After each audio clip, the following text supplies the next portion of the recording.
we've heard from a number of people who work in this field that the divorce, the rate of divorce is rising. Have you seen any of this? Have you experienced? Could you share with us as to why that may be happening?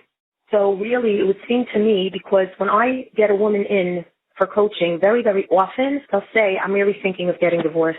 And I really feel that the reason why it's rampant is because people don't want to work, and also they're not getting the proper guidance. A lot of times, I've gotten many women who came to me after years of going to traditional therapy, and there's an excellent place for therapists, and there are excellent therapists. And, when people struggle with things like anxiety and, all sorts of other things, there are amazing therapists out there that do wonderful work. I do find that, when I get women that have already gone for therapy and it hasn't helped them, it's because they're being validated, because their husbands are doing things that are very, very difficult for them, and their husbands are weak and are struggling. And so really, the therapist is right to validate the pain that they're going through. However, that's not going to help them make a change. When I teach a girl, when I give her the skills, I start off really, really zeroing in on what she's doing that is creating more of a problem, or where she's lacking skills and tools so that she can have different outcomes. I explain that even if you just change your side, because you can't control anybody else, the only one you can control is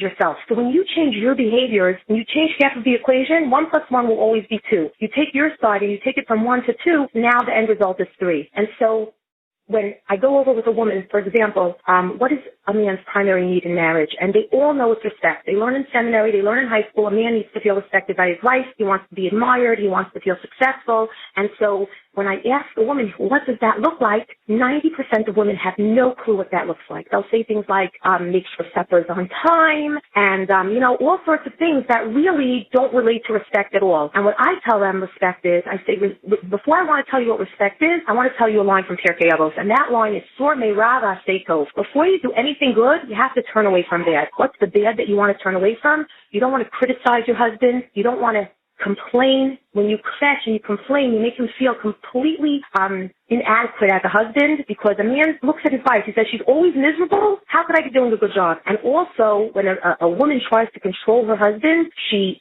emasculates him, and she really, it's terrible for a husband to feel like his wife's going to be mad at him if he doesn't do it the way she wants him to do it. Especially, how many women are telling their husbands what to eat? You can't drink Coke for breakfast because you're not going to be healthy and you're going to get fat. You can't wear that tie. You're going to look like a nerd and I'm going to be embarrassed.